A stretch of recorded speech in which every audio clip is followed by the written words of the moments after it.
Como les habíamos prometido, hoy es un día muy esperado, muy especial, porque sé que hay muchos quienes tienen preguntas inagotables, mucha incertidumbre, mucha ansiedad y también miedo, por las decisiones que se han estado tomando en materia migratoria. Por eso es que siempre recurrimos al doctor Jairo Hernández y además que estamos muy agradecidos porque siempre encuentra el espacio para atendernos y atenderlos. Así que, doctor, bienvenido como siempre. Gracias. No, gracias, Carla. Gracias por tenerme aquí. Obviamente, bienvenidos a todos los que nos están viendo. Y como dijo Carla, yo sé que aquí hay bastante incertidumbre con todo lo que estamos pasando de inmigración, pero para eso estamos, obviamente, para aclarar las cosas aquí. Y además que la mejor manera de ayudar al migrante es darle información. Y de eso nos vamos a ocupar en este live. Entonces voy a empezar con esto. El TPS, vamos a empezar por el TPS, aunque los del paro humanitario se me ponen celosos y dicen que no les prestamos atención, pero ya vamos para allá también. Los tepecianos en este momento, ¿qué acción deben llevar adelante después de lo que fue la decisión de un juez de establecer que la forma en la que se había intentado revocar este beneficio no había sido apegada a la ley? Pero en este momento, ¿qué acciones deben llevar adelante? Ok, bueno, vamos a empezar con aquellos que ya se pueden re-registrar. Ustedes deberían registrarse. Que bueno, ¿quiénes pueden? Todos, ¿ok? Los del grupo del 2021 ya se pueden registrar. Los del 2023 definitivamente también se pueden registrar. Así que en eso es lo que tienen que estar enfocados, en registrarse, en por favor sacar esos permisos de trabajo del TPS. No estar contando nada más con que tengo el permiso de trabajo del asilo o tengo el permiso de trabajo del paro humanitario. Es mejor y es totalmente legal tener 2 permisos de trabajo. Así que es una de las cosas que tienen que enfocarse ahorita, registrarse, aplicar para esos permisos de trabajo y muchísimos también tienen que aplicar para un permiso de viaje, porque ese permiso de viaje les va a servir de mucho beneficio para aquellos que quieran hacer peticiones laborales en el futuro, algunos que se vayan a casar con una persona americana. Ya después tendrían una consulta 1 a 1, pero la mayoría de las personas deberían estar aplicando también por permiso de viaje. Ok, entonces, esto es lo que hay que hacer en este instante. La protección que dio el juez, ¿qué significa realmente? ¿Por cuánto tiempo están protegidos? Y además, algo que usted siempre recuerda, el TPS en este momento, ni antes ni después de ese intento de revocarlo, es eterno. Es decir, siempre fue algo temporal y esa temporalidad hay que mantenerla presente como para buscar la estabilidad a través de otro proceso migratorio, ¿cierto, Doc? Definitivamente. Claro, hay que entender de que es temporal, pero tampoco estar pensando como que lo van a quitar mañana, ¿ok? Hay que estar pensando aquí en probabilidades. Empecemos con lo que es sobrevivir los tiempos de Trump en cuanto al TPS. Si el TPS no es revocado en los tiempos de Trump, lo más seguro se va a extender por más de una década, como ha sucedido históricamente con los TPS. Así que eso es importante entender. Ahora, no acabo de decir que va a ser seguro que esto va a pasar, solamente que hay una buena probabilidad porque, como he dicho desde el principio, quitar un TPS como el de Venezuela es muy difícil y por eso se dan cuenta que está teniendo tantos problemas esta administración para poder quitarlo. Así que, entendiendo de que es temporal, pero que tampoco es algo que se quita de la noche a la mañana, aquí hay que empezar con planes de cómo ir a una residencia permanente. Entonces, vamos a hablar de lo facilito, lo que muchas personas saben es, entraste legalmente, o saliste y entraste con el permiso de viaje del TPS y te casaste con una persona americana, bueno, en ese caso seguramente ya vas a estar resuelto y vas a recibir una residencia permanente como dentro de año y medio. Pero vamos a hablar del otro grupo que es más grande todavía, los que no tienen esta opción del amor, muchas veces porque están casados o qué sé yo. Esto va a ser por medio de peticiones de empleadores, ¿ok? Esta parte es clave. Las peticiones de empleadores hay de demasiados niveles, ¿ok? Hay para personas que tienen una maestría, un doctorado, para aquel que no tiene nada de educación, sino que simplemente se ha convertido bastante, ha sido bastante eficiente en algún tipo de oficio. El punto está de que los empleadores tienen que demostrar de que en esa área geográfica donde te necesitan, les cuesta muchísimo conseguir a alguien como tú. Así que ese grupo se va a beneficiar bastante de las peticiones laborales porque el TPS, aunque es temporal, tiende a durar sus buenos, aunque sea 5 o 6 años o algo por el estilo, lo cual es suficiente para poder recibir una residencia permanente por una petición laboral. Así que la mayoría de las personas deberían estar ya teniendo consultas con abogados para pensar en este plan a futuro de cómo van a llegar a obtener una residencia permanente por una petición laboral. ¿Sabe qué? Aquí me dice Indy que extendió y le dieron la licencia hasta octubre del 2026. Hasta esa fecha es en la cual se la deberían dar. Sí, en la mayoría de los casos, porque acuérdate Okay. que los estados y ciudades tienen bastante discreción en referencia a por cuánto tiempo dar esa residencia permanente. En este caso se lo dieron exactamente hasta el tiempo que ha sido extendido el TPS, pero hay otras personas que se lo dan como por 5 años, 4 años. Eso depende mucho de la oficina específica. Ok, aquí dice Carla, si tengo permiso de trabajo, permiso de viaje, perdón, ITPS 2021, ¿pudiese tener problemas para entrar de nuevo?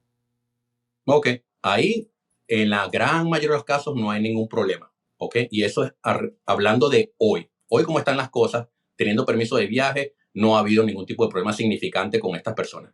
He escuchado algunos casos de personas que han pasado un susto porque el oficial del CBP no estaba bien entrenado, pero al fin y al cabo sí los dejaron entrar, pero son muy, muy pocos ejemplos de eso. En general, no, de que no hayan dejado entrar una persona así por así, no, no he escuchado ni siquiera el primer caso y estoy hablando de que aquí tenemos miles de clientes y además tengo varios colegas que también reportan lo mismo, que no han tenido hasta el momento cero problemas con los permisos de viaje de TPS. Pero eso es hoy. No sé cómo estarán las cosas mañana, dentro de un mes o 6 meses en cuanto a ese permiso de viaje.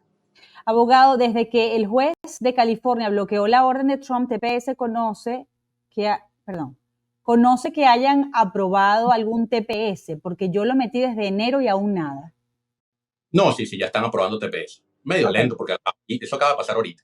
Así que si están aprobando, en ese caso no ha habido ningún tipo de problema especial. Hola, muchas bendiciones. Mi hija se hizo ciudadana. Yo entré por frontera, no tengo parol, tengo TPS y corte en junio. ¿Qué puedo hacer? Ok, dijo que tiene TPS, ¿correcto? Sí. Aquí esta persona tiene que ir buscando cómo cerrar ese caso de asilo en la corte para que justamente después de cerrar el caso en la corte pueda aplicar para un permiso de viaje de TPS, porque con ese permiso de viaje que va a poder salir, entrar y después ajustar estatus por medio de la petición de su hija americana. Lilian dice, una vez realizada la renovación de TPS, una vez que ponga las huellas, estoy protegida. Sí, cuando tienes un TPS pendiente, bueno, esta persona está hablando de re-registración, así que no dijo registración por primera vez, ¿correcto? Renovación, dijo, del TPS. La registración. Sí, ya esta persona está protegida hace tiempo. El TPS se mantiene continuo cuando tú te re-registras, no cuando te aprueban la re-registración. Así que el hecho de que ya tú tengas TPS y tú te hayas re-registrado, ya tú sigues con tu estatus de TPS intacto, así que no te pueden detener y mucho menos te pueden deportar.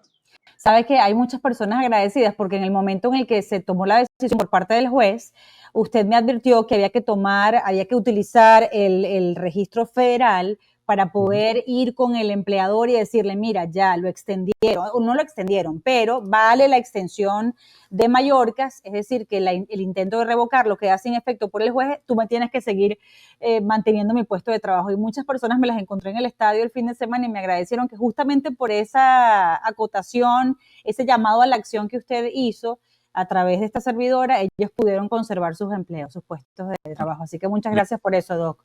Me alegra mucho, me alegra mucho. Por Sí, eso que estamos sí. pendientes de qué es lo que le está pasando a la comunidad. Y nosotros sabíamos que el apuro de que el juez tomara una decisión es porque a las personas se le iban a acabar el permiso de trabajo a los 2 días. Así que apenas el juez lo aprobó, lo primero que pensé es, hey, los trabajos. Todo el mundo necesita trabajo. Así que los trabajos de esa gente que iban a perder en 2 días, por eso fue que actuamos tan rápidamente acerca de ese punto. Total, aquí dice Fuenmayor, ¿qué se sabe que están negando los asilos que se enviaron sin pruebas?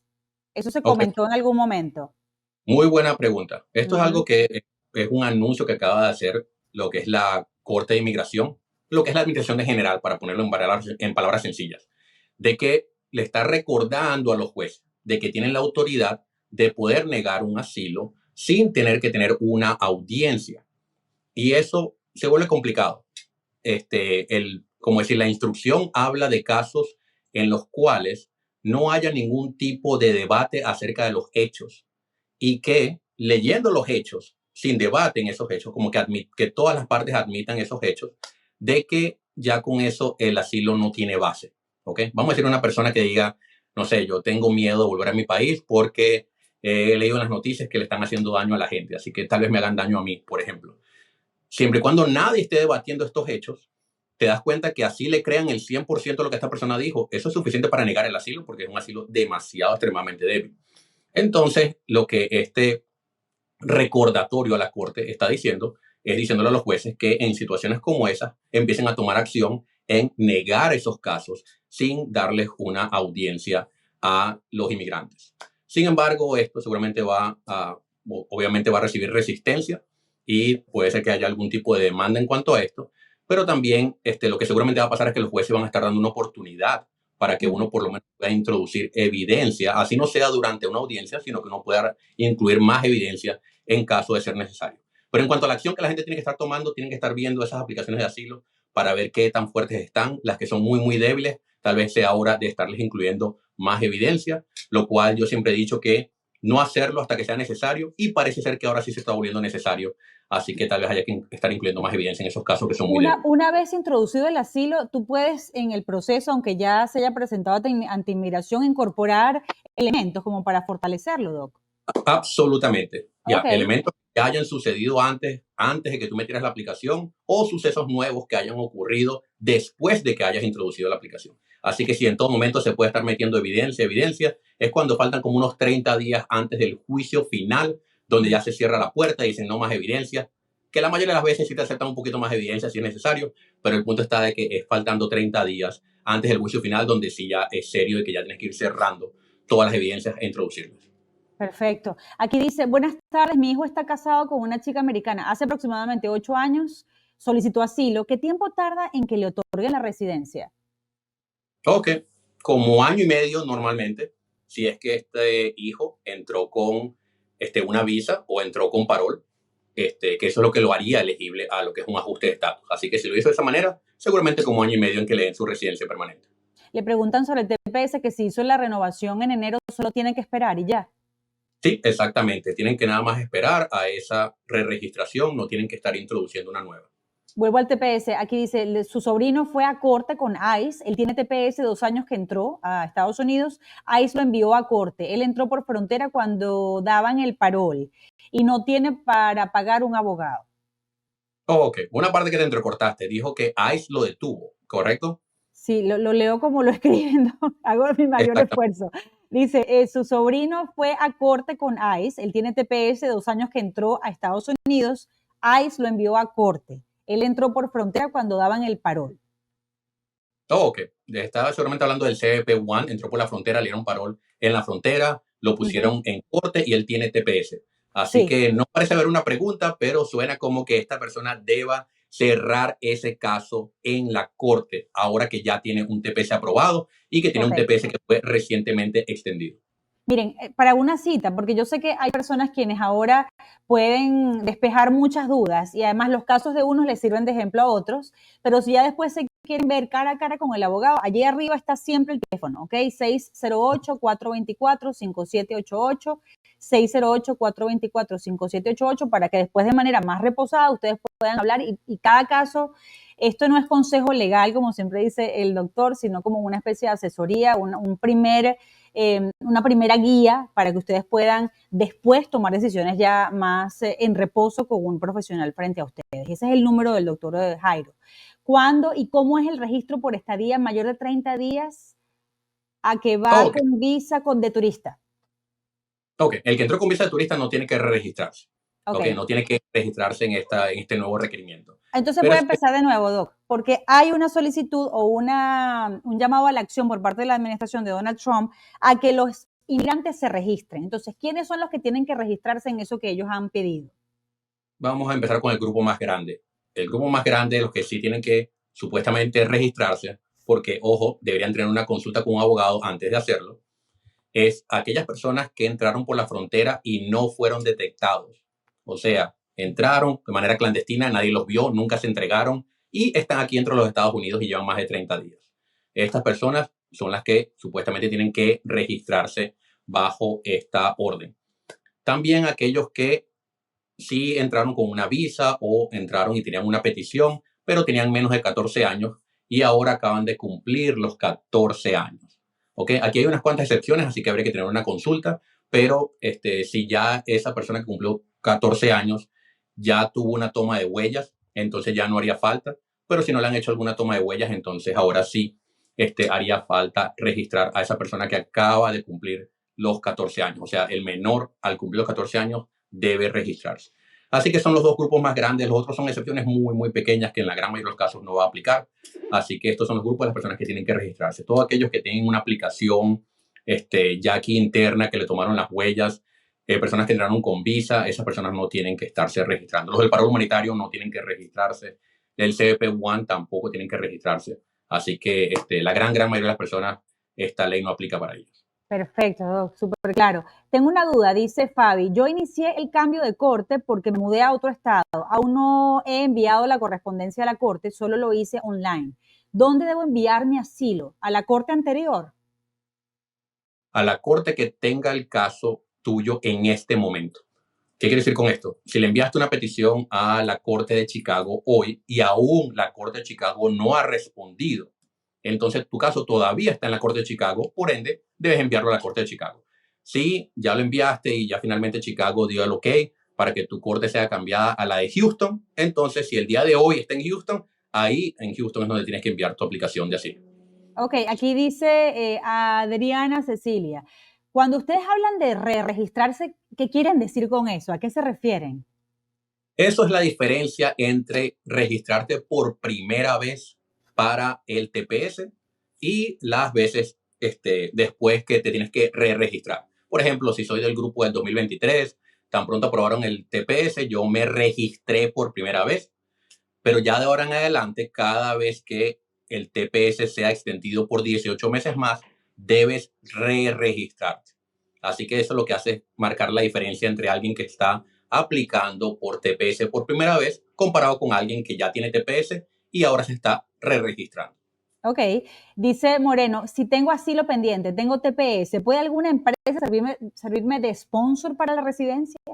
Definitivamente, el asilo no te bloquea para nada en una petición de empleador. ¿Okay? Así que, claro, tengo una consulta porque muchas personas necesitan salir y entrar con un permiso de viaje de TPS para poder mantener un estatus continuo desde la última entrada. Pero en cuanto a que el asilo de por sí vaya a ser un problema para una petición de empleador, no, eso no causa ningún tipo de problema. Ok, vamos a hablar un momentito del parol humanitario, que siempre dicen que los olvidamos. El parol humanitario, ya Biden dijo que solo duraba 2 años y no se renovaba más. Ahora llega Trump y dice, no son 2 años, es un mes, intenta revocarlo, pero un juez, justamente ayer, si no me equivoco, decide que los va a proteger, que va a proteger a quienes están beneficiados bajo el parol humanitario. Tienen que llevar adelante alguna acción, quienes tienen el parol humanitario. ¿Qué les recomendaría en este momento? Para el parol humanitario específicamente, no tienen que tomar ningún tipo de acción. Simplemente si su parol humanitario se vencía el 15 de octubre del 2025, entonces en esa fecha es cuando se va a vencer ahora, ya que la jueza pudo bloquear la decisión de Trump. O sea, ya no se les va a acabar ahorita el 24 de abril. Así que eso es lo que significa, quiere decir que la fecha de vencimiento que tú personalmente tenías ya otra vez sigue siendo la fecha vigente. Eso es por ahora, porque ahora faltan las apelaciones y siempre le recuerdo a la comunidad de que el parol es una ley que favorece bastante al presidente, ¿ok? Fue hecha para que sea manipulada por el presidente. Lo que pasa es que la administración de Trump ha sido muy agresiva y debido a esas decisiones tan agresivas es que se ha hecho fácil poder bloquearlos. Pero de todas maneras, de que si esta protección del parol de no quitárselos hasta la fecha original pueda sobrevivir ahora una corte de apelación, eso está por verse. Habría que ver todos los argumentos que ellos introduzcan, pero no me siento así de confiado como con el TPS, que es una ley totalmente distinta, totalmente más fuerte que el parol. Les agradecemos siempre a todo su equipo la sinceridad, porque aquí estamos para dar información real a la gente para que puedan tomar acciones y no se queden confiados, ¿no? Entonces, supongamos que el parol pues no se puede proteger porque en la Corte de Apelaciones el gobierno de Trump gana. ¿Qué significaría para los del parol y qué oportunidades les quedaría? Pensando eso en el peor escenario, aunque no queremos que ese sea el que finalmente se pueda imponer, ¿no? No, claramente, hay que esperar lo mejor, pero prepararse para lo peor. Así Ok, es. ¿qué es lo que pasa aquí? Vamos con el punto de más confusión que he visto entre la comunidad. Ustedes sí pueden aplicar para otros beneficios. Ustedes sí pueden aplicar para el asilo. Si se casaron con una persona americana, también pueden aplicar. Digo esto es porque los comunicados de la administración de Trump dicen algo como que, mira, tienes que irte ya. ¿Okay? Entonces eso da a entender como que no tienes una alternativa de aplicar para otro beneficio. Y no, esto lo que pasa es que eso es una orden ejecutiva, esto no es una ley. Esos mensajes que están recibiendo la administración de Trump no son leyes, son simplemente comunicados. Así que de manera implícita siempre queda que todo lo que existe de ley sigue existiendo después de estos comunicados. Y la ley claramente dice que tú puedes aplicar por asilo, te puedes casar por una persona americana, cualquier otra cosa que tengas, puedes aplicar para el TPS, cualquier otro beneficio que tengas disponible, tú puedes aplicar. Y si ese beneficio específico te permite estar aquí legalmente, entonces puedes estar aquí legalmente. como el asilo, como el TPS, etcétera, etcétera. Así que eso es lo primero que hay que aclarar. Ustedes, si les llegan a quitar el parol otra vez, ustedes sí pueden aplicar para asilo, sí pueden aplicar para el TPS y todos esos beneficios a los cuales sean elegibles. Es que eso es importantísimo, porque usted siempre dice, luchen hasta el final, pues, ¿no? Exactamente. Luchen y busquen otras Para maneras en las que estar en el puedan tener país. estabilidad. Voy a preguntar esto. Mi esposo y yo llegamos, que también me llegaron preguntas por Instagram. Mi esposo y yo llegamos en diciembre de 2020, tenemos TPS, ¿será conveniente pedir asilo? Depende. Si tienen Mm, TPS, vamos a hablar de un escenario común, no el único, ¿ok? Pero un escenario común es, hey, tengo TPS y mi asilo no es tan fuerte. Vamos a decir, es débil. Legal, pero débil. En esos casos, normalmente no es tan recomendable meter asilo, ya que lo mejor es contar con el TPS por la cantidad de tiempo que sea necesario que te lo otorguen, ¿ok? Que lo sigan extendiendo. Y si en un momento, de verdad, quedas sin alternativa, tal vez en ese caso meter la aplicación de asilo, ¿ok? Claro, estoy hablando de aplicaciones legales de asilo, solamente que sean débiles, que es algo totalmente distinto a que algo sea ilegal. Así que ese es un escenario común en el cual no vale la pena meter una aplicación de asilo. Pero eso se determina obviamente en una consulta uno a uno porque es un cálculo de riesgo bastante complejo de persona en persona. Ok, quiero hablar por un segundo, usarlo de ejemplo, el caso de Kilmar Ábrego García, porque más allá del tema político, lo que algunos definen de este pimponeo entre si la fiscal general dice que está atada de manos, aunque la Corte Suprema de Justicia, para ponerlo en contexto para quienes no lo sepan, él es un salvadoreño quien fue trasladado a la cárcel de máxima seguridad de El Salvador, su familia dice que él no tiene ningún vínculo con las MS-13, de hecho hay una aclaratoria por parte de las agencias de aquí, de Estados Unidos, diciendo que sí lo habrían enviado de manera equivocada, que fue un error, y ahora hay una especie de limbo allí, ¿no? Porque la fiscal dice que ella no puede ordenarle a Bukele que lo traiga de regreso a Estados Unidos. Bukele dijo en la oficina oval que él no podía mandar a un terrorista, a un traficante, lo que sea.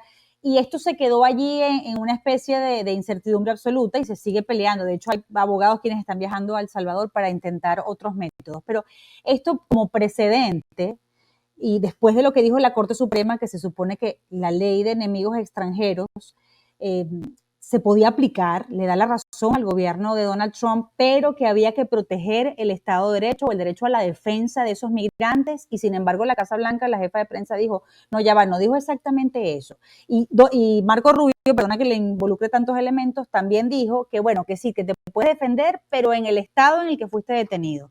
Usted de todo esto, ¿qué le recomendaría a un migrante? Es decir, ¿están absolutamente protegidos todos los migrantes de ser enviados a El Salvador o esto que ha dicho la Corte Suprema les da más bien permiso para hacerlo y el derecho a la defensa no es tal cosa realmente? Ok, miren, para lo que es la comunidad en general, más bien este caso les debe dar tranquilidad, ¿ok? Ok, Porque demuestra lo complicado que tiene que ser un caso tan específico y extraño, ¿ok? Para que entre en debate de que si lo pueden deportar o no, ¿ok? Esta es una persona que, al fin y al cabo, el debate no es que si lo pueden deportar, es que si lo pueden deportar a El Salvador, ajá. ¿ok? Y que si le están dando la oportunidad de poder desvincularse del Tren de Aragua. Así que meten el tipo de situaciones que tienes que estar tú para que las acusaciones y los hechos que tengan en tu contra sean suficientes o tal vez no suficientes para estar vinculado con el Tren de Aragua y que cuando lleguen a El Salvador justamente un juez pase la orden cuando estás en el aire y tengan que determinar si estás en aguas internacionales o no. Ujú. Créanme que el 99.99 y un montón de 9% de ustedes no les va a pasar esto, ¿ok? Así que esto es un caso muy, muy específico, muy de libros, de leyes y complicado, el cual sí les voy a explicar un poco más, pero tranquilos, en cuanto a la comunidad, créanme que ustedes no van a estar en esta situación tan específica como esta persona, ¿ok? Entonces, ¿qué es lo que pasó aquí en todo esto?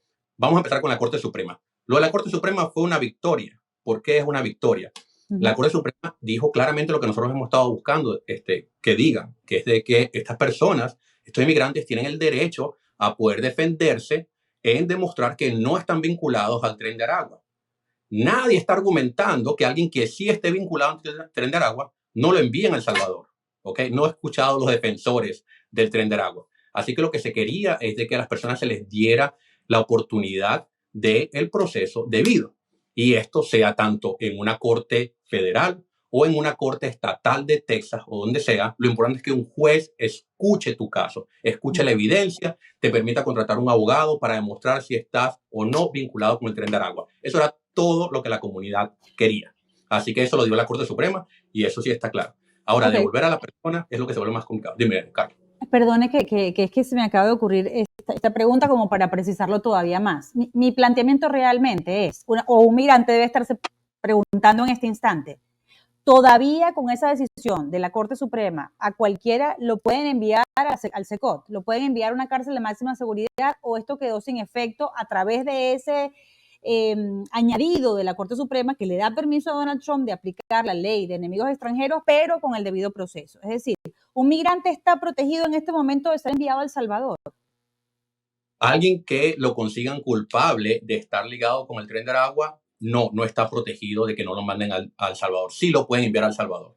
Eso fue la decisión clara de la Corte. Trump, tú eres el presidente, sí tienes la opción de enviar a alguien a El Salvador por medio de esta ley de el enemigo extranjero. ¿Quién es tu enemigo? El Tren de Aragua, no los venezolanos, ni los salvadoreños, ni nada por el estilo. Así que sí, si tú consigues culpable a alguien de estar vinculado al Tren de Aragua en una corte estatal, entonces envíalo para El Salvador, la China o donde quieras. Así que en eso es lo que terminó la decisión. Por ende es que digo, tranquilo, la comunidad no tiene que preocuparse por esto. Ok, Por lo menos la comunidad que nos importa, no el Tren de Aragua, obviamente. obviamente. Aquí dice, si tengo asilo pendiente y TPS, ay no, ya se lo respondimos, perdón, doc. Entré por parol humanitario, vencido. Tengo solicitud TPS enero, de ajuste de estatus febrero, por petición de hija veterano pendientes. Tengo protección y ¿qué debo portar? Dice. Tiene todo. Este sí se Escuché preparó. TPS y ajuste de estatus. Así que no, con eso ya es suficiente. Obviamente la persona está protegida. Lo Ok. mejor es tener tu aprobación del TPS contigo, o por lo menos una buena copia a colores para que no vayas a perder la original, tenerla contigo. También una copia del recibido de tu ajuste de estatus, ¿ok? Diciendo que ya estás en proceso del ajuste de estatus, y eso nada más es para estar tranquilo o tranquila, porque las probabilidades de detención son muy bajas, y nada más con el TPS estás protegida que ni siquiera te puedan poner en detención. A los TPSianos no se pueden poner en detención siempre cuando tengan su TPS aprobado. Aquí Natalie dice que les comento, en mi trabajo no me dejaron seguir en la empresa por no tener el permiso con fecha nueva. No aceptan papeles que digan que es automático. Quieren una prueba física. ¿Le ha pasado eso con otros clientes, Doc? Sí me pasó, pero duró muy poquitas horas el problema. Normalmente los clientes, los empleados estaban como que, por favor, se los pido, y ya después se molestaron y dijeron, bueno, voy a tener que llamar a mi abogado porque ya la cosa está buena. Te digo que esta es la ley y tú también, tú como manager de recursos humanos, deberías saberla. Y la mayoría recibió una llamada telefónica a las horas y ya enseguida tenían su posición. E incluso una persona que me dio bastante risa porque a ella la mandaron para su casa, ¿ok? Y ella después que estuvo en su casa, porque yo me fui, yo me tuve que quedar en el trabajo. Y ella se presentó al siguiente día a trabajar y se metió en su línea a trabajar. Y el empleador estaba como que, no te dije que estabas despedida. No, yo voy a seguir trabajando. Así que le dijo, mira, yo voy a hablar con mi abogado, de verdad que esto es algo que ustedes tienen que aprender lo que está pasando. Y efectivo, a las horas después, vienen y le dijeron, no, tranquila, disculpe, más vamos a pagar el día de ayer cuando mandamos a la casa. Así que Entonces, muchas veces un poquito de la, roce con los empleadores, pero al fin y al cabo he escuchado todos los casos que yo sabía se resolvieron. pero porque usted intervino, ¿cierto? Porque de alguna manera lo llamaron a usted y los pudo Bueno, representar.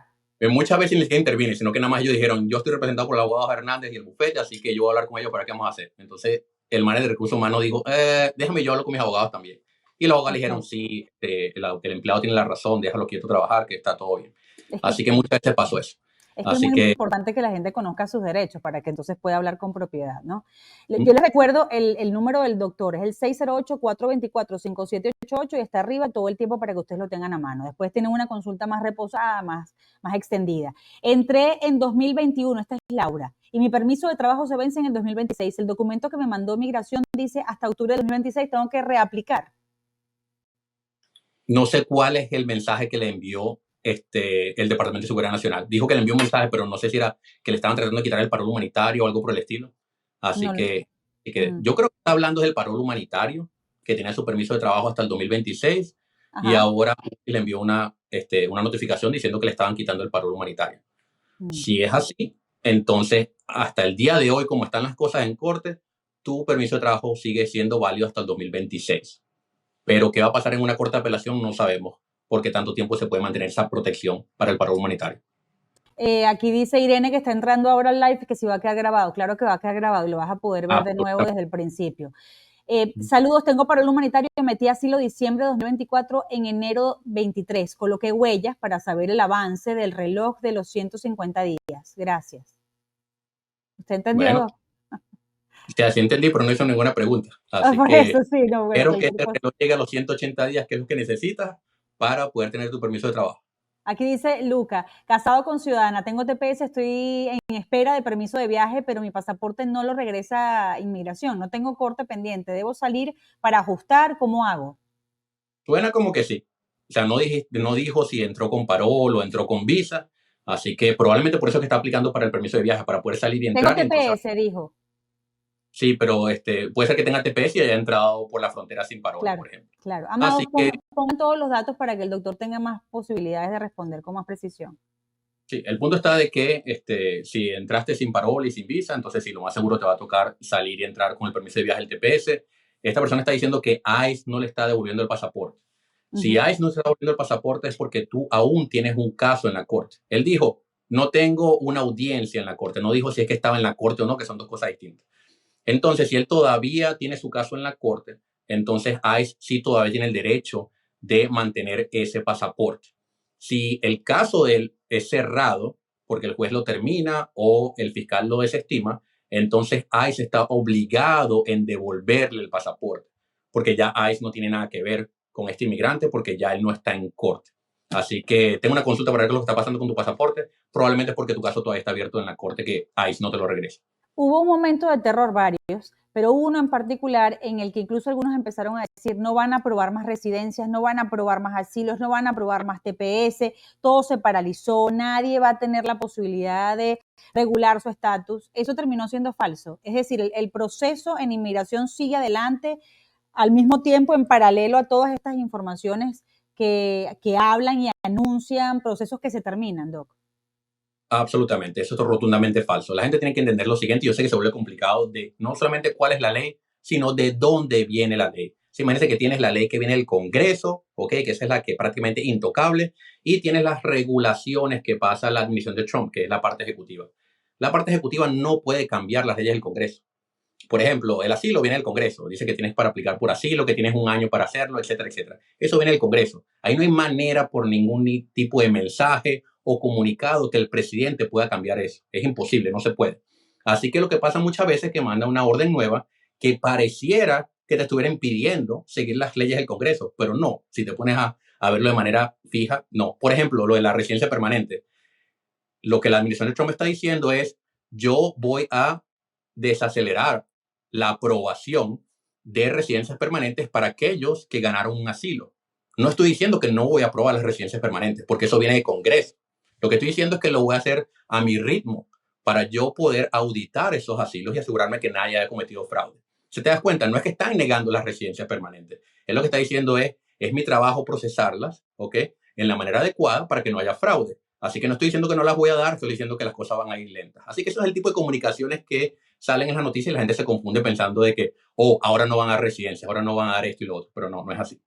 Doc, usted tiene no sé, perdone que si lo pongo en aprietos porque sé que son muchas cifras, pero ¿tiene esa cifra, ha sacado la cuenta de a cuántas personas han deportado realmente, tanto a El Salvador como a sus países de origen? En el caso de los venezolanos, pues para ser más específico.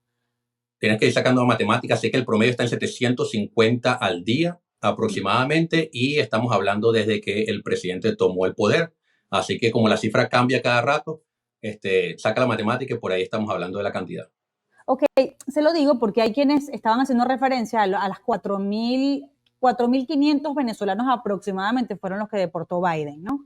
4.500, que no es poca cosa, ¿no? Y la verdad no mucha gente se ocupó de entender esas historias o qué habrá pasado con ellos, pero estamos en este ahora y hay quienes dicen, imagínate, y Trump va a deportar a 600.000 personas, claro, porque suman a los beneficiarios del TPS, incluso algunos le ponen, aumentan ese número porque incluyen a los del parol. Realmente, esta administración va a poder deportar a los 600.000 tepecianos, es decir, también hay que diferenciar aquí cuántos de ellos tienen asilo, un proceso de asilo abierto. ¿Cómo lo presentaría usted? ¿Esa posibilidad existe?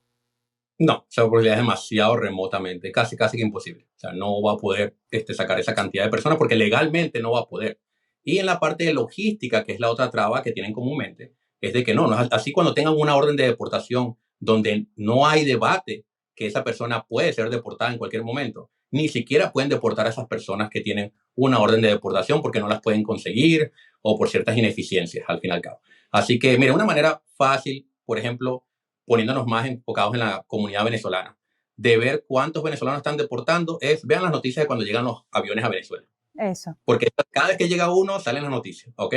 Así que se dan cuenta que estamos hablando como unos 2, cuando mucho 3, con unos 200 y algo de pasajeros. Y eso incluye a aquel grupo bien grande que tenían acumulado en las detenciones por un tiempo largo, que ya finalmente cuando se abrieron los vuelos fue que empezaron a sacarlos. De los nuevos que están deteniendo para enviarlos para allá, esa cifra se va a ver, te vas a dar cuenta que va a ir siendo menos. Así que esa es una manera bien clara de ver exactamente cuántos venezolanos por lo menos están deportando. Qué buena manera de sacar esa cuenta. Ahora, yo le planteo esto. Las personas quienes ya fueron deportadas ya tenían una orden de deportación en la antigua administración, ¿cierto? Buena pregunta. Aproximadamente la mitad de ellos, sí. Más como un 70% tenían o orden de deportación o tenían algún tipo de crimen. Así que esto también lo hace más predecible.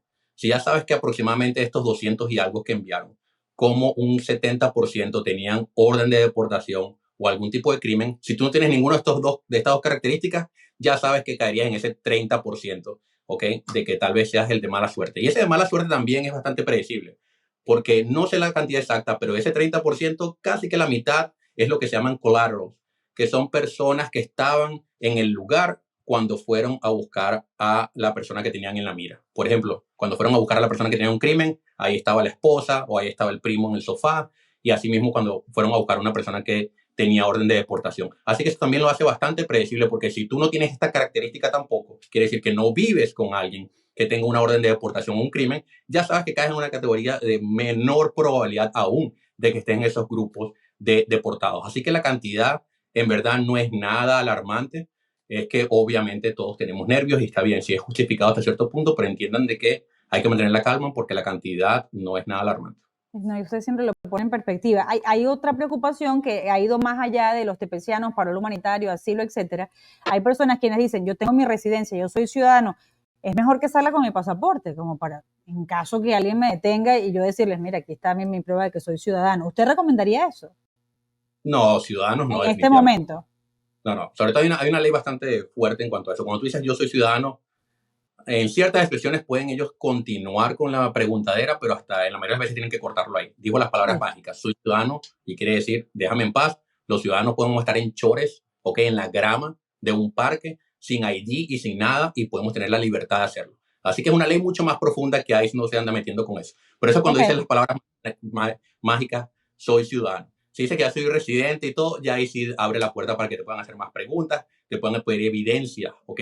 De esa residencia permanente y cosas así por el estilo. Tal vez una copia de la residencia permanente, porque la residencia permanente para tenerla encima, mucho riesgo que la vayas a perder. Así que lo mejor sería una copia y ya con eso la mayoría de los oficiales de ICE te dejarían en paz. Dejo de hablar de los ciudadanos y de los residentes que tienen en todo caso un privilegio mayor y voy a hablar de la gente más vulnerable. Aquí dice, mi parol se venció, pero tengo mi solicitud de TPS en proceso desde el 2023. ¿Qué debo hacer? Ok, en cuanto al TPS, nada. Tienes que esperar a la aprobación. Por lo menos ten claro que tú estás aquí legalmente. Si se te vence el parol y tú tienes un TPS pendiente, eso te da estadía legal aquí en los Estados Unidos.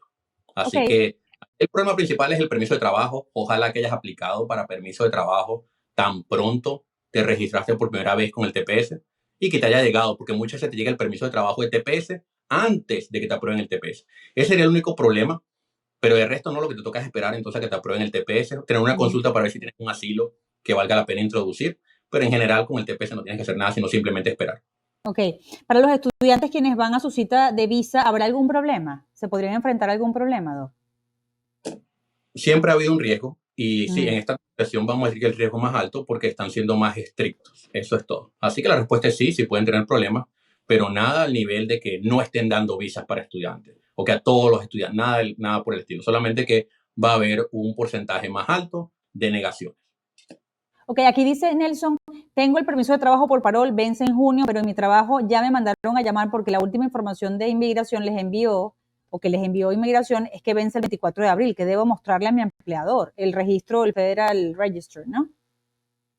No, en este caso vendría siendo la decisión de la jueza y también la información ya cuando esté al día en la página de UCI. Y no estaba ya actualizada en inmigración, ¿no era eso lo último que habían publicado? No para el parol humanitario. Ok, No para el claro, De todas claro. maneras, también hay que estar pendiente del Federal Register para algún comunicado de parte de UCIS, pero ya nada más con mostrar la decisión y con mostrar todo que esté al día en la página de UCIS, ya se le puede poner eso como responsabilidad al manager de recursos humanos para que haga el resto de la tarea en darse cuenta que ya está todo aprobado. Doc, alguien con TPS, pregunta Andrew, y con una visa EB2, ¿debe salir del país para regularizar el estatus si le aprueban? Depende, eso depende cómo hayas entrado, cuándo hayas aplicado para el TPS y muchas otras cosas. Pero voy a explicar rapidito de qué trata lo del asunto de salir y entrar. Por favor. Cuando es por EB2, EB1, EB2, EB3 y algunas EB4. Así que vamos a enfocarnos EB1, EB2, EB3. Esta es la fórmula para poder ajustar estatus. Que desde tu última entrada, énfasis en la palabra última entrada, has mantenido un estatus legal continuo. Y acuérdense que asilo pendiente no es un estatus, es una estadía legal, pero no un estatus. Así que desde tu última entrada has mantenido un estatus legal continuo. Así que si esta persona, vamos a decir que la última vez que entró en su última entrada tenía un estatus, por ejemplo, de visitante. Yo tenía mi visa visitante, entré aquí, me dieron 6 meses y antes de que se me venciera ese estatus de visitante, yo apliqué por TPS. ¿Ok? Y ahora todavía tengo TPS. Date cuenta que esa persona tiene un estatus continuo desde su última entrada. Por ende, no tiene que salir con un permiso de viaje del TPS para poder reactivar esta entrada. El que tenga alguna interrupción en esta línea de tiempo de estatus, sobre todo que esa interrupción sea más de 6 meses, esa persona sí tiene que salir con el permiso de viaje del TPS. ¿Por qué? Porque al salir con el permiso de viaje del TPS y vuelves a entrar, ahora desde tu última entrada tienes estatus no interrumpido de TPS. Y eso es lo que te permite ajustar estatus. Así que depende del caso, con la información que él me dio no es suficiente, pero ahí espero que con eso lo haya ayudado a tener una idea de que si va a poder ajustar estatus o no. No, seguro. Aquí dice, entré por parol humanitario ahora vencido, tengo solicitud TPS en enero, ajuste en estatus. Yo creo que este es el mismo que ya le respondimos antes, que lo escribió 2 veces. Abogado, ¿conoce algún TPS luego de la orden que hayan aprobado? Me dijo que sí, también eso lo respondió. No tengo corte y tengo TPS, ¿puedo viajar así? Viajar. Bueno, si estás hablando de manera local, sí. De manera internacional, no. Porque tú para poder aplicar al permiso de viaje del TPS, debes tener tu caso cerrado en la corte. Y como todavía tienes un caso en la corte, entonces no suena como que puedes viajar. Ok, aquí le dicen, porfa, quiero saber si todavía se puede meter el TPS por primera vez. Dice, Ve buscando representación inmediatamente. La respuesta te voy a decir que sí, pero un sí bien peleado y tal vez te va a salir un poquito caro, hasta te digo adelantado. Es un trabajo bastante fuerte porque se te pasó la fecha. Vamos a decirte lo primero que nada. Tenías que aplicar antes del 2 de abril, o el 2 de abril. Lo que pasa es que hay una parte de la ley donde dice que si tú introduces la aplicación tarde y tienes un argumento para explicar cómo estaba fuera de tu control, ¿ok? Y que por eso fue que se te pasó la fecha, entonces de que está bien, sí te pueden aprobar el TPS. Y esto de fuera de control es un estándar bastante alto. Obviamente aquí le vamos a echar la culpa completa al Departamento de Seguridad Nacional por haber intentado quitar el TPS de una manera tan drástica y al juez un poquito por haber dado la respuesta casi que horas antes de que se venciera esa fecha del 2 de abril. Pero el punto está de que esos argumentos son difíciles de ganar y hay que armarlo bastante bien. Así que buscando representación porque la cosa se pone bastante dura. Bueno, si quieren llamar al abogado para que haga todo ese trabajón, ahí está el número. Hasta lo de caro te lo tuve que decir de adelantado porque es que es un Claro, pero bueno, trabajo. pero aquí hay pura sinceridad. Exactamente. El número está aquí arriba, 608-424-5788. Dice, casada con gringo, esperando para tener residencia, pero no tengo pasaporte venezolano. Ok, felicitaciones por tu matrimonio. No hizo ninguna pregunta. Pareciera que todo va bien. Y yo creo que está preocupada es de que si le van a dar la residencia sin tener un pasaporte en la mano. Y la respuesta es sí. Incluso ya cuando seas residente puedes sacar el famoso pasaporte verde, que no es un pasaporte, sino es un permiso de viaje especial que es para residentes permanentes. Y es verde, pero es como un librito que parece un pasaporte. El doctor hasta les lee la mente. Él ya adivina qué es lo que ustedes hubieran querido preguntar. Exactamente. Si tengo asilo pendiente y TPS, ¿puedo aplicar una petición laboral? Absolutamente sí. Ok. Aquí dice, hola, mi esposo y yo teníamos asilos afirmativos separados, a él le dan cita para su asilo y me incluye en su asilo, el cual fue aprobado. ¿Cómo quedará mi asilo? Tu asilo ya una vez que aprobaron el asilo de tu esposo, tú lo puedes abandonar. Incluso lo puedes todavía pelear, interesantemente. Pero en la mayoría de los casos, obviamente, no valdría la pena porque ya te convertiste en asilada porque estabas casada con tu esposo. Preguntan qué pasó con el CBP One. Eso desapareció y se convirtió en CBP Home para registrarte si te quieres ir de manera voluntaria, ¿cierto? Sí, sí. Ok. Perdí mi Eso se acabó. cita. Ok, perdí mi cita en ICE, era en enero, tengo TPS, ¿qué puedo hacer? Ok. Depende, aquí depende. Si tienes un caso aún en la corte, deberías entonces simplemente comunicarte con ICE y decirle, disculpa, mira, esta es mi dirección, sigo en el mismo lugar, no me estoy escondiendo. Así que si quieres verme, aquí estoy, me vuelvo a dar una nueva fecha y ya. Acuérdate que como tienes TPS aprobado, no te pueden poner en detención, así que estás bien. Si tu caso ya está cerrado en la corte, no, esa no es la comunicación. La comunicación es, hey, me acabo de acordar que perdí una cita contigo, pero como ya no estoy en corte, yo no tengo que presentarme en ir a verte, ¿correcto? Así que no lo estoy haciendo por prudencia, no porque sea obligatorio, porque ya cuando tienes el caso cerrado en la corte no tienes ninguna obligación con ICE en esas presentaciones. Así que el comunicado sería distinto. Doc, Mayor insiste en que se sabe si es verdad que están negando los asilos sin llamar a las personas a las entrevistas. ¿Eso le ha pasado?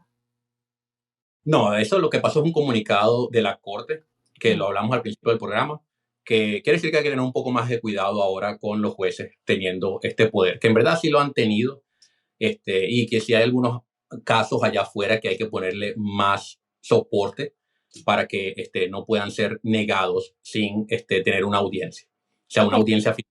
Así que es algo que puede estar pasando, seguramente los jueces van a estar dando la oportunidad que la persona introduzca más información antes de que sea negado, pero sí es probable que vamos a empezar a ver aplicaciones de asilo negadas sin una audiencia final. dice José Guillermo, a mí me salió en el permiso de trabajo del parol que decía intento de revocar y había que subir una evidencia. ¿Tengo que subir algo? En la gran mayoría de los casos la respuesta es no. La gente se confundió bastante porque el comunicado decía, es un comunicado tratando de decir como que disculpa, si este comunicado te llegó de manera errónea, por favor, mándame evidencia de eso. Lo que dice es que si tenías algún otro tipo de parol por el cual entraste, de que entonces le dieras esa evidencia de ese otro parol. Así que no era que las personas que entraron con el parol humanitario tengan que enviar alguna información. No había que hacer nada en cuanto a eso. Ok, aquí insiste también Pisnerdi, mi esposo aplicó con el TPS en el 2021 y aún no se lo han aprobado ni negado. Ya ha llamado y aún no ha habido respuesta. ¿No hay algo más que se puede hacer? No mucho. Tengo una consulta para ver qué pasó con la aplicación, para ver si se puede justificar el por qué está tardando tanto, pero no, simplemente seguirle enviando mensajes a UCI acerca de esa aplicación, qué es lo que está pasando. El número está aquí, amados, 608-424-5788. Carla, hice mi registro de TPS, ¿puedo solicitar permiso de viaje ahorita mientras la solicitud esté en proceso para tener reentrada jurada? Sí puedes aplicar para el permiso de viaje de TPS, solamente que te lo van a aprobar seguramente ya cuando tu TPS esté aprobado. Y si te lo llegan a aprobar antes de que tu TPS sea aprobado, ten en mente que seguramente ese permiso de viaje no te va a servir para lo que lo estás buscando. Eso sería otro tipo de permiso de viaje que al reentrar no te da esa nueva admisión que estamos buscando. Así que ahí tendrías que ver. Pero sí está bien de aplicar junto con el TPS, porque normalmente te van a aprobar el permiso de viaje después que te aprueben el TPS. ¿Qué pasa con las solicitudes pendientes de parol? Eso también quedó sin efecto, ¿cierto? Oh, sí, esas sí que quedaron bien atrás. Las de paro humanitario, Sí, absolutamente. sí, sí. Ya, tengo parol y vence en septiembre. ¿Puedo optar por un TPS? Si es por primera Sí, vez, es lo mismo que usted nos decía, ¿no? Que va a ser complicado después de la fecha límite. exactamente, sí, porque ya se te pasó el 2 de abril, que era la fecha límite que tenías, pero sí tengo una consulta porque podemos argumentar de que estaba fuera de tu control y que se te haya pasado esa fecha. Y Aquí eso lo pregunto. vamos ocupando en todas las decisiones tan agresivas de la administración de Trump y el juez dando una decisión tan cercana a la fecha límite. Aquí dice Aarón, ay, se me fue Aarón, te me fuiste, ya va, espérate, te me Esto nos fuiste, pasa a Aarón. otros. Ay, sí, voy a pasar a otro. Entré por frontera sin parol y sin CBP One, tengo TPS, me casé. Ay, Dios mío, ya va, que se me están yendo las preguntas, espérate. Ajá, quizás no sea este el libro correcto. Tenemos petición de parol humanitario buscando un sponsor. Eso todavía esto quedó sin efecto. El parol humanitario ya no se puede de alguna manera solicitar, ¿no? ni esperar que No, lo que ya no se aprobó sea aprobado en el futuro, simplemente. correcto. Ese proyecto de parol humanitario que todos conocen, no, ese ya no existe. Ok. Ahora, la ley de parol siempre ha existido. Así que sí, si hay una situación demasiado excepcional, uno todavía le puede pedir a los Estados Unidos, por favor, dame un parol, déjame entrar a los Estados Unidos. Y sí pasa de vez en cuando, sobre todo cuando sale algún tipo de caso bien triste en las noticias, con alguien que tiene bastante influencia, vienen y les aprueban un parol. Así que la ley siempre ha existido, solamente que ahora olvídense que va a ser aprobado al nivel que estaba siendo aprobado el parol humanitario que todos ustedes conocen. Saraiza dice, mi hermana hizo la re-registración 14 de enero de 2025, ¿es correcta esa fecha? ¿Cuál fue la última parte de la pregunta? Que si es correcta esa fecha, 14 de enero del 2025. No sé qué quiso preguntar, la verdad. Cuando hizo la registración, sí, todavía Ok, tenía tiempo. ok. ¿Alguien sabe cómo renovamos el pasaporte? Eso es para otro programa, no con el abogado. ¿Se puede acelerar el proceso de permiso de viaje por TPS? Sí, pero ahí sí tienes que tener una razón seria, ¿ok? Normalmente algo urgente por lo cual te lo tengan que acelerar a ti y prácticamente brincar la línea de gente que está esperando. Doc, Así que esto es un proceso. ¿qué esperaría usted de los asilos afirmativos de las personas a quienes todavía no han llamado? ¿Usted qué pronostica allí? Matemática simple, son 800 oficiales de asilo y hay 1.7 millones de aplicaciones ahí pendientes, más aproximadamente 500,000 que les va a caer ahorita en estos meses. Así que ellos van a intentar llamar a algunos rápidamente para poder mantener su política de que los últimos que aplican, o sea, los que aplican recientemente, están en prioridad. Así que sí, van a estar llamando a algunas personas rápido, pero no van a ser muchas. Se dan cuenta que la matemática no da. Estos oficiales de asilo, ellos no pueden procesar muchas aplicaciones, sobre todo cuando son 800 y esos 800 tienen que encargarse de entrevistas de miedo creíble en la frontera, tienen que encargarse de 1.7 millones de casos que están pendientes, más la ola de casos que les están dando ahorita. Ok, había vuelto a encontrar a Aarón. Aarón, estás predestinado a que no pueda hacer tu pregunta. Lo intenté y todavía no puedo. Aquí dice, dice, tengo TPS, mis hijas menores de edad están protegidas también. Ellas, si las hijas menores de edad tienen TPS, sí, pero si la madre tiene TPS, las hijas menores de edad no les da nada de protección, para nada.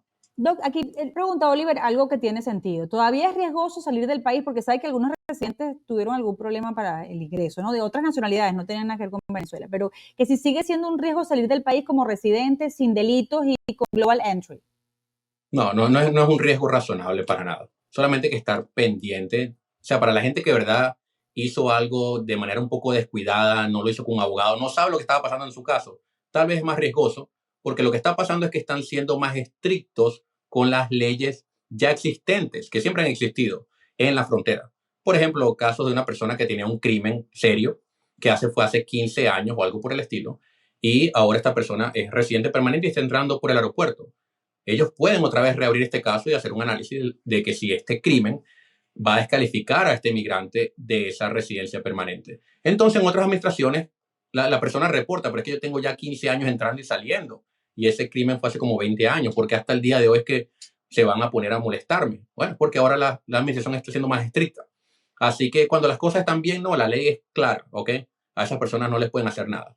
Es cuando las están medio gris por ahí, hay que tener mucho más cuidado en estos tiempos de Trump. Aquí dicen que si tienen peligro quienes entraron como refugiados, que ellos después van a buscar la residencia, pero si también están en riesgo. Ok. Normalmente no, porque al fin y al cabo la ley es clara. Ustedes ya como refugiados, ya como asilados, ya pueden aplicar para una residencia permanente. Es solamente ahora en esta auditoría, ok, que van a estar haciendo de asilos y ya refugiados ganados, donde puede ser que consigan algo que es inconsistente, por lo cual te puedan ahora quitar ese estatus de refugiado. Buenísimo. Yo metí asilo, entré con visa, ¿no debo registrarme? ¿Tiene asilo? Entró con visa. No tiene que registrarse. Ok, llegué por parol, solicité TPS en agosto del año pasado, fui a colocar huellas y aún sigue en revisión. ¿Es cierto que los que entraron por parol tienen los procesos paralizados? En cierta parte. Es mejor verlo de una manera como que van a haber retrasos, ¿ok? Porque no es que la administración de Trump va a decir no las voy a aprobar, porque eso ya sería cambiar la ley, no aprobar un beneficio para el cual son elegibles. Pero que sí están congelados temporalmente y no sabe qué tanto tiempo es. Tal vez ya se quitó ese congelamiento, pero sí van a haber retrasos para las personas que entraron con el paro humanitario. Aquí Néstor pregunta, me acabo de graduar con mi MBA, tengo 10 años en Estados Unidos ¿Y qué vía tengo para mi legalidad? Pregunta. Ok, una EB2 suena bien. Tengo una consulta para ver cómo están las probabilidades. Ya con tener un MBA, tienes una maestría, quiere decir de que así tengas pocos años de experiencia, ya puedes aplicar para una EB2, tanto por interés nacional, que es cuando no necesitas un empleador, como también por una petición laboral cuando tienes empleador. Doc, hay muchas preguntas sobre el asilo y aquí una de Mónica insiste, ¿qué pasará ahora con los asilos con la nueva orden de cerrarlos, si el juez quiere? Ok, no es de cerrarlos, es de que algunos asilos van a poder ser negados sin una audiencia final. Mm. Así que lo que va a pasar de que sí, es un intento para tratar de movilizar estos casos, pero acuérdense que son 4 millones de casos. Está bien, no son 4, son 3.85, algo así. Un montón de casos. Así que ahorita estaba hablando de UCI que tiene 1.4 y estoy hablando que esto era una cantidad masiva. Ahora imagínate la Corte que tiene como 3.8 millones de casos. Así que sí, van a poder movilizar algunos con esa nueva estrategia, pero al fin y al cabo no es que va a haber un impacto tan significante. Ok, ¿quién sabe si debo renovarlo y cuándo? Tengo TPS del 2021. Que si tienen que renovarlo, ya puedes renovarlo. Me imagino Ok, que quiso decir, soy del grupo del 2021 sí, y se sí. me vence en septiembre. Así que ya puedes re-registrar. Que si el permiso de trabajo seguirá vigente para el paro humanitario después de la orden de la juez. Sí, sigue siendo vigente. Por ahora, el día de hoy, sí podemos respirar de que sigue teniendo la misma fecha de vencimiento que tenía la tarjeta original. Aquí le dice Yves Gómez, si apliqué para un sponsor, ¿a partir de cuándo estoy protegido por ese proceso? Aplicó por un sponsor. Sí. Suena como que está haciendo una petición laboral. Ajá. ¿Ok? Entonces, al principio no recibes ningún tipo de beneficio. Es cuando ya tengas una residencia disponible para ti, que vendría siendo dentro de como unos 3 años y medio, si es una EB2, y como entre unos 5 años y algo, si es una EB3. Ok, y me despido con esta. Que se, bueno, esta le insisten de nuevo, lo insisten, ¿no? Que sobre los asilos que fueron enviados sin pruebas. Sabe que hay como una convicción en algunos que hay asilos que quizás fueron presentados con argumentos más débiles, pero usted ya insistió en esta transmisión que aun cuando se sienta eso, si después ocurrieron eventos que pudieran fortalecer ese asilo, se podrían sumar a ese expediente, ¿cierto? Sí, absolutamente. Y que la gente tiene que entender que aquí el problema no va a ser falta de evidencia, es cuando la historia, al leerla, así el juez crea el 100% de lo que estás diciendo, sea suficiente para negarlo de lo débil que es el caso. Así que date cuenta que la evidencia no sería el problema, vendría siendo la historia. Así que tenemos que ver a qué volumen estarán los jueces negando casos como estos. Doc, esto de la prohibición de entrada a estos 40 países que en algún momento se comentó, que lo publicó creo que el New York Times, y claro, había personas que tenían viajes, que querían salir o que querían traer a familiares, etcétera, y prácticamente todo eso se quedó como en un limbo. Eso ya se anunció que fue postergado de manera indefinida, pero ¿usted cree que se pueda persistir en esta intención de prohibirle, por ejemplo, el acceso total a los venezolanos en esa lista roja en la que este periódico nos había colocado como una sospecha, ¿no? Que 10 países, estábamos ahí, imagínense, con Corea del Norte, etcétera. Pero eso podría suceder. ¿Usted tiene la preocupación de que eso sí se pueda aprobar en algún momento? No, realísticamente no. De que pueda hacer pasar un mal rato por unos días, sí, sí se puede. Es como lo que pasó con la ley de enemigos extranjeros. O sea, de repente en la madrugada mandaron a 300 personas rápidamente y en esas horas, mientras que el juez bloqueaba algo como esto, mira, terminamos con unas 300 personas allá y todo el drama ahora que hay con esta persona en El Salvador que se llevaron erróneamente. Así que cosas como esas sí podrían pasar, que él pase una regulación como esta, una orden ejecutiva y que entre en efecto inmediatamente, y mientras que las cortes lo bloquean a que sea una decisión más específica, en esos días sí que haya un poco de desastre, algunas personas atacadas en aeropuertos, algunas personas las envían de vuelta al país donde venían viajando, cosas por el estilo, pero que ya después, días después, las cosas tomarían más la calma. Porque ya esto ha pasado antes. Ya Trump lo hizo 4 países en su primer término. Y solo fue algo de días que duró. Doc, muchísimas gracias por su valiosísimo tiempo prestado para esta humilde comunidad. Gracias No, por gracias. siempre orientarnos, de verdad que lo valoramos enormemente y sé que para la gente es demasiada utilidad. Yo les voy a dejar esto como un post para que lo puedan volver a ver. Todas las preguntas que se puedan imaginar fueron respondidas en esta conversación con el doctor Jairo Hernández, así que van a tener material que allí les va a servir de muchísimo. Y cualquier cosa, para una consulta más amplia, tienen el número, yo también se los voy a dejar en el post que es el 608-424-5788. Doc, gracias siempre. No, gracias a ti, Cali, gracias a la comunidad. Nos estamos viendo. Nos estamos viendo.